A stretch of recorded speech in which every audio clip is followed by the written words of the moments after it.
Commerce. We're happy to have everybody here, and two of our candidates are running unopposed this year. One is John Arnold, running for trustee, and Matt Erb, fiscal officer, so I'm giving them a couple minutes to introduce themselves. John? You know, that's always a dangerous thing when you tell somebody that's involved in political arenas that you have a short amount of time. But nonetheless, so I've been fortunate enough to be a trustee in Lake Township for 17 years. What really drove me to being involved as a trustee, I served as president of the fire board for the village of Hartville, the volunteer fire department. And so I had to interact with trustees in the whole political arena, and that's what pulled me that direction. Before that, I've been active in the Lions Club, the Rotary Club, was on the board of the Chamber of Commerce. So I care about the community and what's going on here. My priority when I came in as a trustee was really road safety. I had two kids that were young teenagers. They were on the verge of driving, so all of those issues were eminently important to me. And if you'll look at the changes that have happened at the roads up in Lake Township in the last 17 years, it's remarkable the positive things that have happened to keep everybody safe. In that same vein, the road department, because of the road safety and our kids traveling in the wintertime, is extremely important. We need to do another road trip with the chamber to go over to the road department so everyone can understand the scope of what we do from that perspective. I'll stop. I have a lot more. Yes, I've also been active in the community for a number of years. I've been on the board of the Chamber of Commerce. Actually, just been pretty active throughout in many different ways. The reason I got involved with running for fiscal officer is I spent some time on BZA and just the zoning board for Lake Township, but I wanted to do more. And this was an opportunity where I thought that I could use some of my skills to improve some of the assets that the township has had. Now, I was elected 4 years ago, and actually I haven't had a normal year yet since the whole coronavirus and everything else. So I don't know what normal is yet, but we're doing pretty good with managing our funds, setting up the township to run efficiently, not just now, but in the future. We do put a lot of money and labor into our roads because that's one of the things that's attractive to Lake Township. We don't have a lot of the parks and everything else, but what we do have, we want to make sure we take care of, and we're proud of what we do. So that's why we want to take care of what we have. Let me piggyback on that. Go for it. The road levy that's on the ballot, that's a renewal, which is no new money. Replacement monies cost everyone a little bit more money. This is a renewal. We really took a look at it. It was the smallest one of the operating levies for the road department, and we thought we could get by. We understand this is a difficult time for a lot of people, so we're trying to be sensitive. Absolutely. Great. Thank you.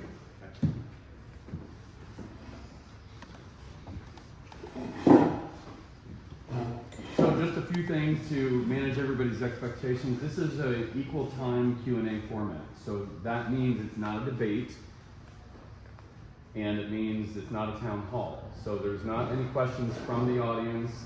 We gave questions to the candidates and people representing the issues ahead of time so they could prepare, so that everybody could have equal time.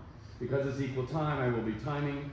When I raise the orange, that means you have 15 seconds left. When I stand up, the whole world will know that you don't follow rules, or that the rules don't apply to you, which actually says a lot about somebody's character. I'm your moderator, in case you didn't figure that out. My name is Chip Wise. I'm the president of the Lake Chamber of Commerce. And as I said, participants are aware of the questions, and there's no Q&A between participants either. We also ask the audience to just refrain from remarks, excessive. We're trying to make sure that it's also a good video recording, so the people who want to watch any of this later are able to without any misunderstanding. So your rules as an audience is no questions, although we will have forms at the back or paper at the back. If you have an individual question you want somebody to answer, you can write your question and your information on it, and then they can choose whether or not they want to reply to it on their own time. No interruptions, please. Also, and I don't think we have a problem with this, no posters or signage, and no video recording, because we're going to follow the rules of a normal forum. The videos that are put out should not be edited for content. They should be in their entirety, so that people can trust that the information that was passed along was what actually happened. So that will be posted later today at the conclusion. Our first issue today is, or representative today is Monica Goodspeed, and she is representing issue 44, the proposed municipal income tax for the village of Hartville. This is the ballot language you'll see if you live in the village. 3,300 residents in the village, about 10,000 of us call Hartville our home because we have it on our mailing address. But it's a ordinance providing for a 0.5% levy increase on income from 1% to 1.5% for 10 years to be effective in January for the purpose of providing general construction, reconstruction, resurfacing, and repair of streets, roads, and bridges.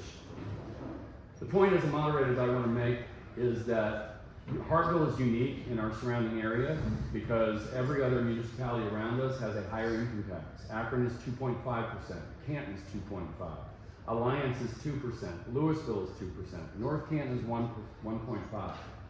The difficulty is Hartville also has no reciprocity, meaning larger income tax eats up ours, and it's at a point where you cannot have services. It's difficult to have services provided by a municipality if they don't have the funds because other municipalities around them are taking it up.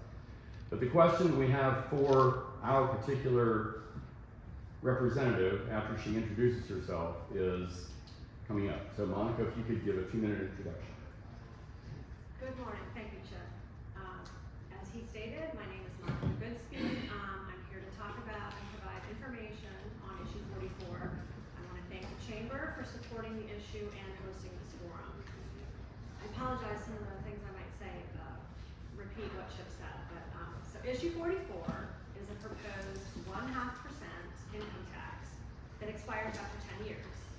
The revenue generated can only be used for streets. Village Council, along with the village engineer, created a comprehensive paving plan that will pave and maintain all village streets over the 10-year period. The plan divides streets into 7 zones, and the zones will be paved starting with the streets in the worst condition. Council members and the mayor held public informational meetings within the community at the start of this past summer. All this information remains available on the village Facebook page. Again, as Chip stated, Hartville has the lowest income tax rate in Stark County. It's 1%. Hartville also gives the 1% tax credit to village residents who work in other municipalities. This credit, which can only be removed by voters, not council, means 75% of village residents pay no income tax to the village.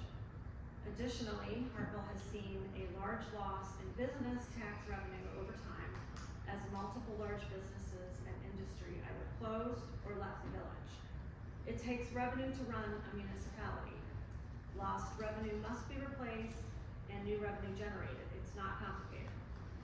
So this time-limited tax is a small ask for something so important and benefits us all.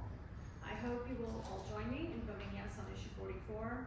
Together, let's make Hartville a place we are proud to live and welcome visitors to. Thank you. Thank you, Monica. First question is, in 2021, voters were asked for a 0.5% income tax increase for the Hartville Police. Now they're being asked for 0.5% for roads, and that first, or the reference income tax did not pass. Why the switch?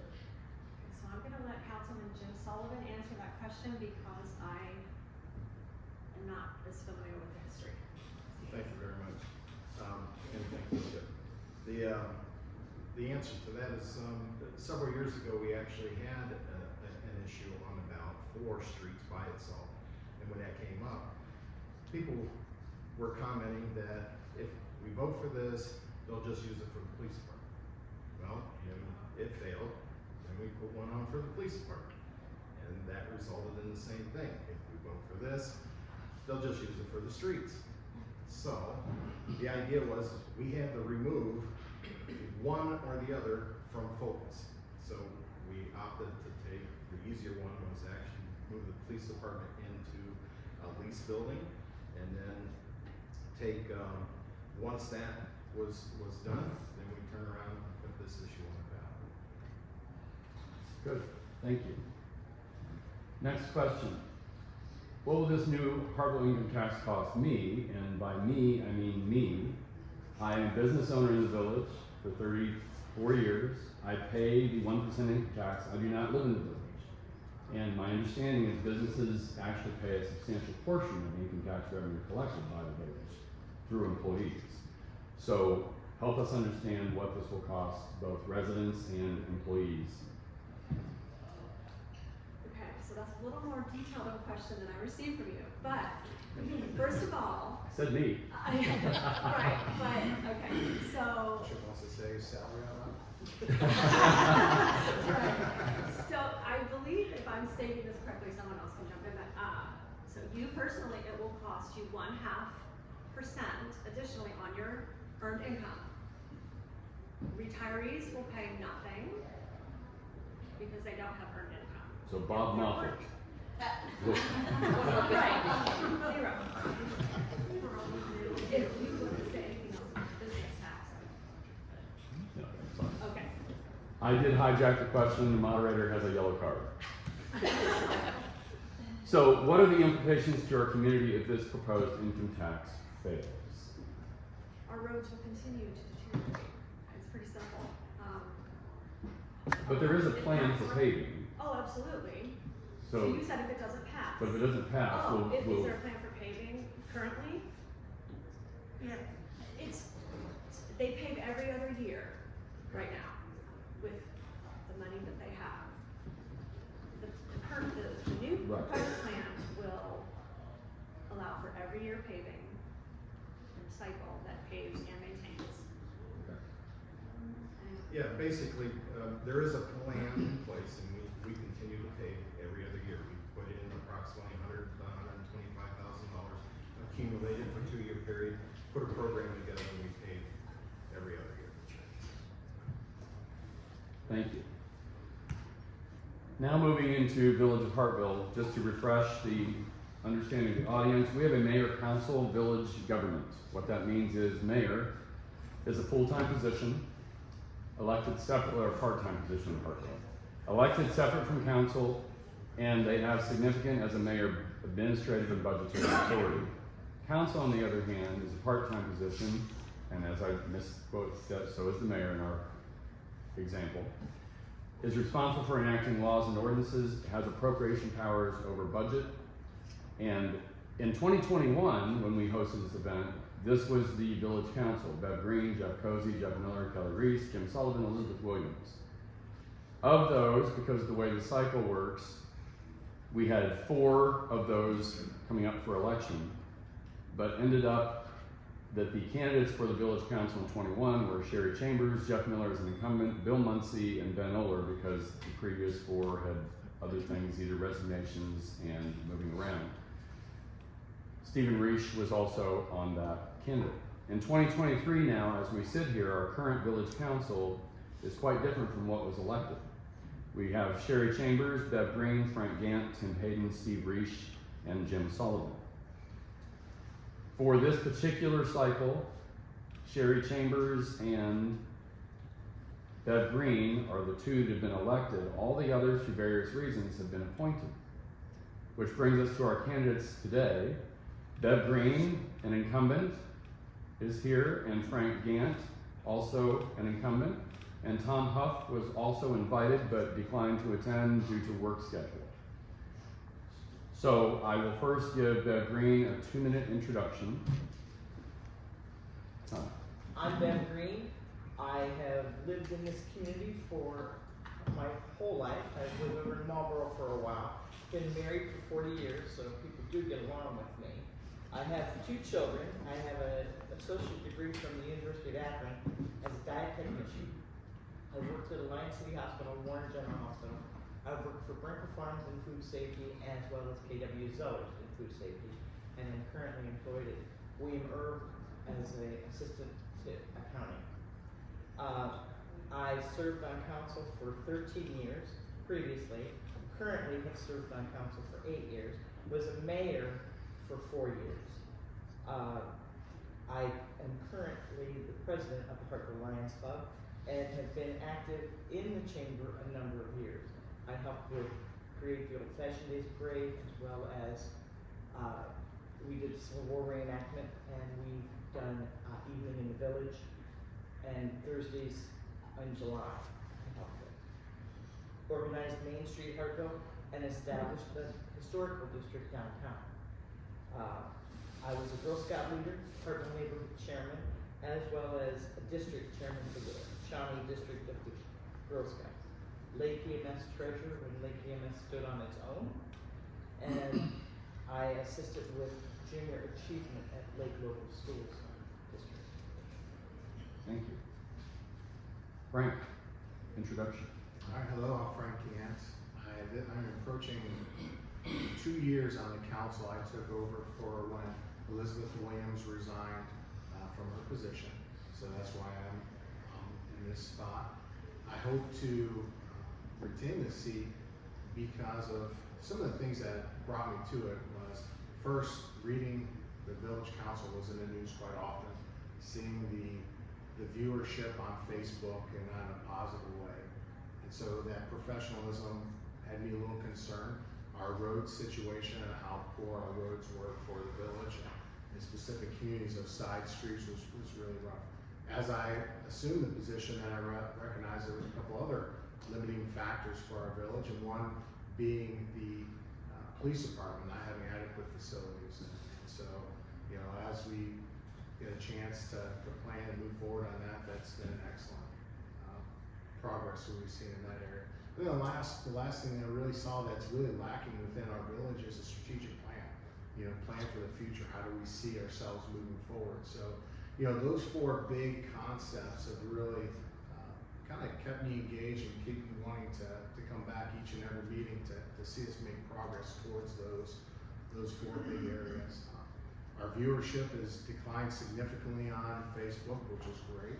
And then we've stayed out of the news, which is excellent, because we don't want to be there.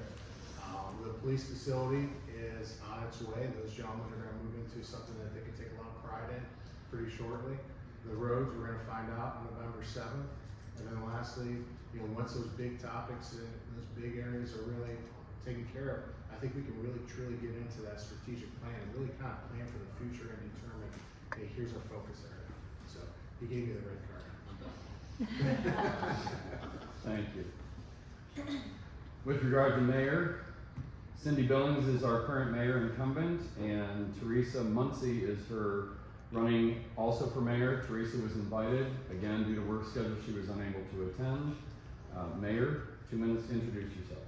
I'm probably the only one that won't get the red card because I talk fast and not very much. My name is Cindy Billings. I'm the current mayor. I've been mayor for almost 8 years.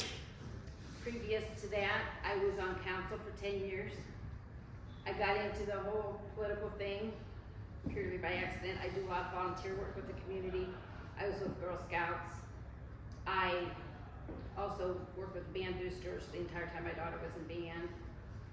I've been on a couple committees. We used to have some committees that had residents on them, not just council members. I started off on those and then joined council. While I've been on council and the mayor, I do a lot of different volunteer work. I work with the chamber. I do a lot with the schools. The last couple of years, I've worked with the Boy Scout Troop 45. I attend a lot of their events, help with their award ceremonies, talk to them at different meetings. I work with the YMCA. We've put booths at the senior fair, helped judge chili cook-offs. I had a pumpkin carving class last week for them. I also manage a small Hartville Senior Center that meets 2 afternoons a week. I try to attend as many activities in town as I can. Any of the dinners, fundraisers. I think it's a good way to get out in the public and talk to the people that live here and find out their needs and expectations with us. And it's just an enjoyable job. I've still got some stuff I want to do, and that's why I'm running again. I feel like we've done a lot, but we still have some more work to do. Okay, good. Thank you. I'm going to move to question 2, and we're going to start with you, Mayor, just to change the order. What do you see as the top 2 issues that the village needs to address? Right at this moment, I would say the streets and revenue. Obviously, Jim has talked and Frank as well. We had a major issue with the police being in an unsafe and way too small office, but We are in the process of moving them in the next month or so. They should be moved into a much bigger and safer building. So I feel like that's off our plates. The streets are still a major issue. We pave a little bit every other year, but just to put it into perspective, we have about 21 miles of streets. When we started our every other year paving program in 2015, until now, we have paved like 6 miles of roads. So obviously at this rate, we're not going to catch up. So I mean, that's a real important issue. And the other issue there is income. We need to get this tax passed so that we can move forward with our work. Good, thank you. Bev, what's the top 2 issues the village needs to address? Get the residential streets paved, and we need to control the spending. In this economy, we need to be very cautious on where and how we do spend our money and be very prudent. Okay, Brian? You know, building on what they're saying, but I think the number one issue is having that strategic plan. If we have that strategic plan, then some of these conversations and some of the conflict that has happened over the years, which there's always been this divide, police versus roads. And that's led to some major conflict, and like Jim alluded to earlier, taking one off the table and taking care of the one allows us to focus on the other. But once that is completed, then we gotta really get back to that strategic plan and try to figure out what's the vision of the village for the future? What are we going to look like 20 years from now, 50 years from now? And I think that will eliminate a lot of the conflict and a lot of the arguments, a lot of the problems that we have within the village itself. Good, thank you. You may or may not know, but village personnel are permitted to provide factual information about things like an issue 44, but they cannot specifically use public funds to influence. So any signs you see for a lot of issues, whether it's issue 33 coming up in a bit or this, are by citizen committees who either propose for or against an issue. But council people and mayors can have opinions about the issue that they pass. So starting with Frank, what is your opinion of the proposed increase of 0.5% income tax for roads? Yeah, it's definitely a must. I think what we did it the right way. We set up those small groups who went out in the community. We had about 3 or 4, I forget how many in-person small group meetings, where we elicit feedback on multiple options. And then we determine, hey, this is the feedback that we received from the community and what direction we should go. And one of the options was just maintain what you've always done. And that was not what was given back as feedback. So in our personal opinion, listening to the people that attended, watched the video that we posted on Facebook, and also answered the survey questions, said move forward with this, give people the opportunity to vote to say whether or not that they want to pave the roads for the village of Hartville. So I'm very much in favor of it. Okay, Mayor? I am as well. I mean, especially after we attended Jim as well. We were at all the meetings, all 4 meetings, and overwhelmingly, once we explained the situation, how the paving was going, where it was going, people overwhelmingly agreed that we had to do something to be able to pave more, and this seemed to be the most realistic plan. We gave them a lot of options, and this one came up ahead. Bev? Well, unlike everybody else, I don't like extra money and extra taxes, but I struggled with this and I see no other way to get our streets done without it. Street paving was ignored for a number of years, I believe 8 or more. And because of that, our streets have gotten into such bad repair that it's going to take about $10 million to pave all the streets that we have in the village. And there's no way to do that without this additional tax. That's why the tax is specifically for paving, and it's specifically for 10 years. If we don't do what we've said we've done in that 10 years, then you don't have to renew it. Thank you. Thank you all for participating. That ends the village portion of our forum.